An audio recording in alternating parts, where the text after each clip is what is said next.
ఇంటి పట్టు నుండి వేళకి ఇన్ని మెతుకులు తినే పిచ్చి సన్యాసిని శ్రీశైలం శ్రీశైలం అంటూ పంపించారు. వెళ్ళిన వాడు వెళ్ళినట్టు అక్కడే ఉండిపోతే ఊరు విడిచి వెళ్ళిపోరా అని శాశ్వతంగా నేనేం పంపించను.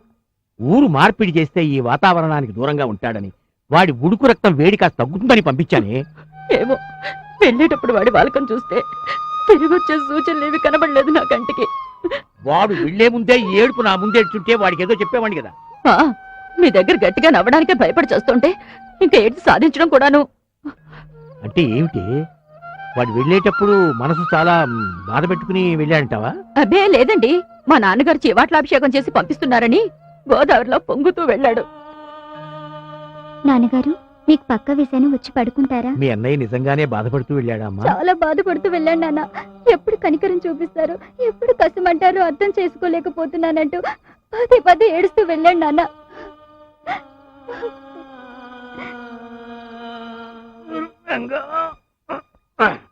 శ్రీరంగా, నీకెంతో భక్తితో నిష్ఠతో పూజలు చేసి ఏడుస్తున్నానే, దానికి వరంగా నాకే పిచ్చి కోపం ఆవేశం ఇస్తావా? పైగా వాటిని నా కొడుకు మీద ప్రయోగించి వాడి మనసు కష్టపెడతావా?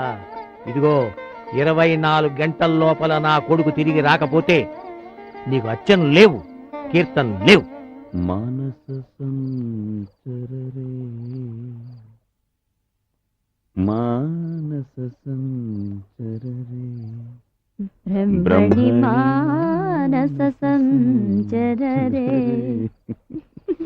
ఎందుకా ముసిముసి నవ్వులు? గొప్పగా నాటకం ఆడారుగా, గట్టిగానే నవ్వండి. గట్టిగా అంటే అంత గట్టిగా కాదు. నాన్న, నువ్వు సమాజానికి సేవ చేస్తానంటే అడ్డుపడేంత మూర్ఖుణ్ణి కాదురా. మా నాన్నగారు కూడా స్వాతంత్రోద్యమంలో జైలుకు వెళ్ళినాయనే, కానీ వాళ్ళు 11 మంది అన్నదమ్ములు. కానీ నువ్వు నాకు ఒకే ఒక్క కొడుకువిరా. అదే నా బాధ.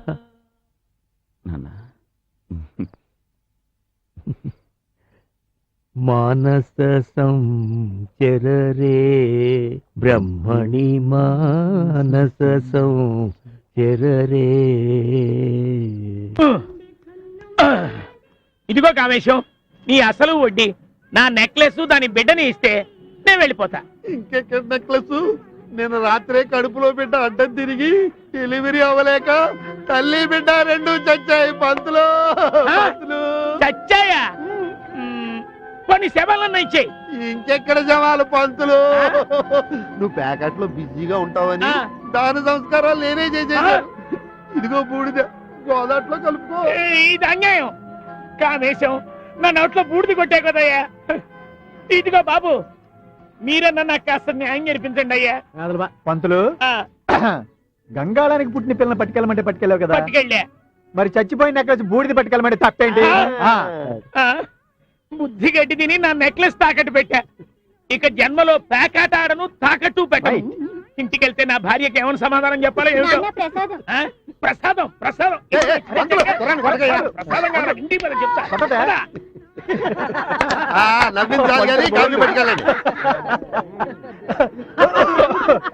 బాబాయ్, మొత్తానికి పంతులకి భలే బుద్ధి చెప్పావు బాబాయ్. అవును, ఎందుకు నెక్లెస్ బతికే ఉందా చచ్చిపోయిందా? ఆయన పెళ్ళాని దగ్గర క్షేమంగా ఉంది. ఈయన చేత పేకాట మాన్పించాలని వివేకు నేను కలిసి చిన్న నాటకం ఆడాం. అబ్బో అబ్బో, నీలో మంచి నట్టున్నాడు. ట్రై చేయకూడదు? నేను సినిమాల్లోకి వెడితే కాఫీ టిఫిన్లు మీకు ఎవరు ఇస్తారు? సాయిబాబా ఉన్నాడు కదా, వాడిస్తాడు. అవును మామా, మన సాయిబడి. అవును కదా, సాయిబడి. అత్తరు సాయిబ్బు రాలేదు, అందాల సాయిబ్బు రాలేదు. వివేక్ వివేక్ బాబు వచ్చింది.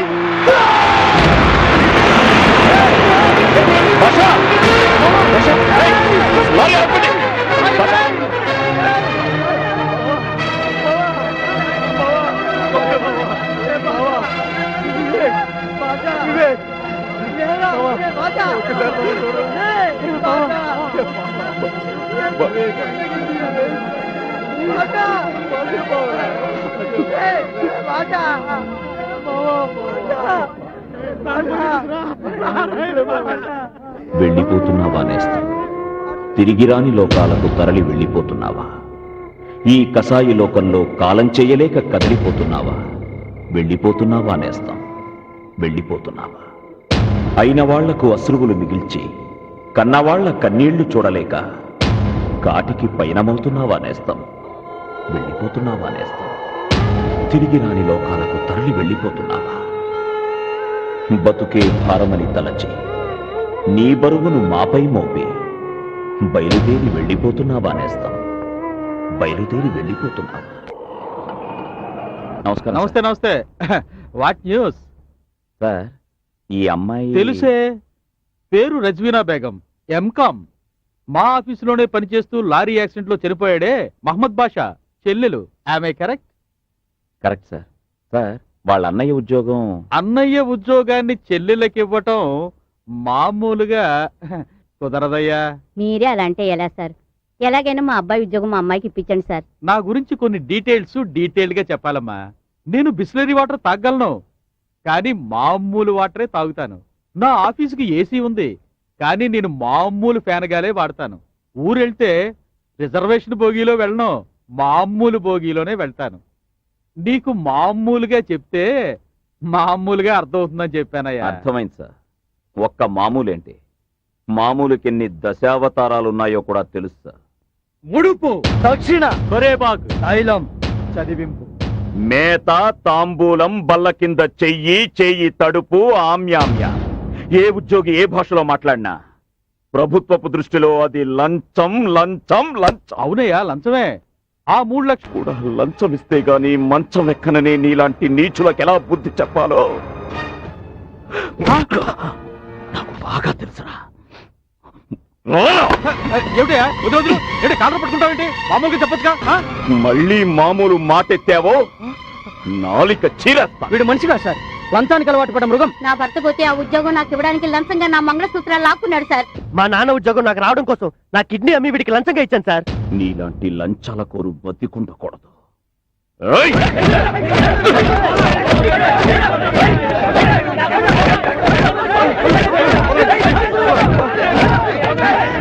వదలండి.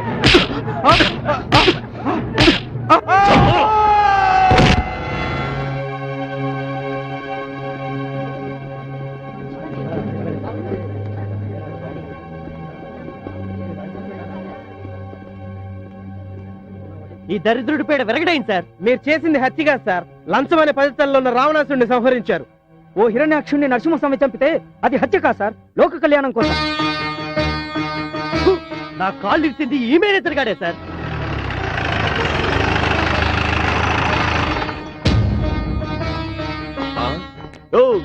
ఎవరు చేసింది హత్య? సార్, మా మేనేజర్ని వద్దు వద్దు అంటున్నా మేడ మీద నుంచి దూకే ఆత్మహత్య చేసుకున్నాడు సార్. దానికి సాక్ష్యం ఏమే సార్? సార్, ఇది హత్య కదా, ఆత్మహత్య సార్. మీరు ఎక్కడ సంతకం పెట్టమంటే అక్కడ సంతకం పెట్టడానికి మా స్టాఫ్ రెడీగా ఉన్నారు సార్. ఏంటి ఉత్తరేమంటున్నావు? Yes sir. బాడీని పోస్ట్ మార్టం తీసుకోబాయా? పంతులు, ఈడ జనం నీకు సపోర్ట్ ఉన్నారనుకుంటున్నావు. యాడికి పోతావు? దొరుకుతావు. ఓం రాజాధిరాజాయ బాబు గారు, ఘోరం జరిగిపోయిందమ్మా, ఘోరం జరిగిపోయింది. మీ బాబుకా? అబ్బే వీడి కాదు, నీ పుత్రరత్నం ఆ భీమశంకరాన్ని భీముడు కీచకుండా చంపినట్టు చంపేశాడమ్మా. ఏంటి మీరనేది? మీ వాడు ఆ భీమశంకరాన్ని మెడపుచ్చుకుని మేడమించి తొయ్యడం, వాడు నెత్తురుకక్కుని చావడం నిజం. మా రామాయణం మీద ఒట్టు.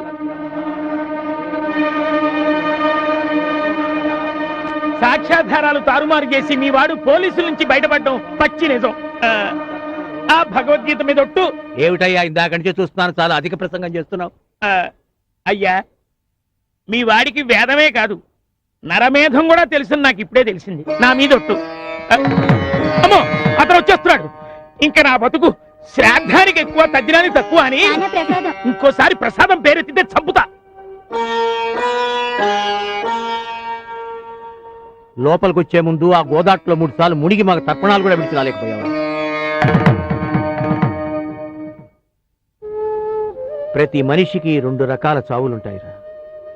ఒకటి భగవంతుడిచ్చిన ఆయువు తీరేదాకా బతికి ఆ తర్వాత రాలిపోవడం, అది పరిపూర్ణమైన చావు. రెండోది రోగాలతో రొస్టులతో కుళ్ళి కాలం చేయడం, అది ముదరష్టపు చావు. ఈ రెండూ కాకుండా నువ్వు జరిపే ఈ హింసాకాండతో ఎందుకురా నన్ను అల్పాయుష్కుణ్ణి చేస్తావు? ఏమండి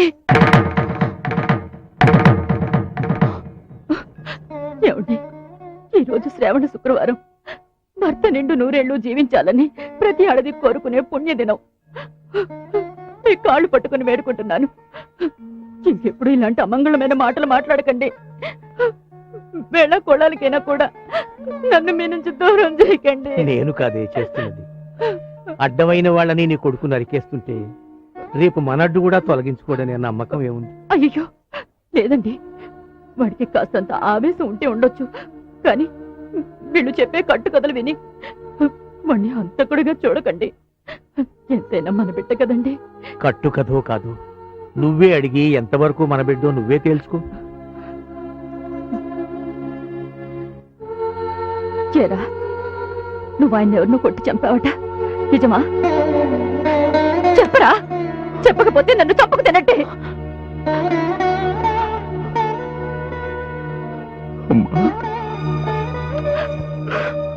మరే, ముందు నా మెడలోకి వచ్చింది ఈ మాంగళ్యం, ఆ తర్వాత నా ఒడిలోకి వచ్చింది నువ్వు. ఎన్ని నోములు నోచినా, ఎన్ని వ్రతాలు చేసినా ఏ ఆడదైనా కోరుకునేది ఒక్కటేరా, పుణ్యశ్రీగా పసుపు కుంకాలతో చనిపోవాలని. ఈ రోజు నేను అదే కోరుకుంటున్నాను రా. దయచేసి నాకు అలాంటి చావుని ప్రసాదించరా.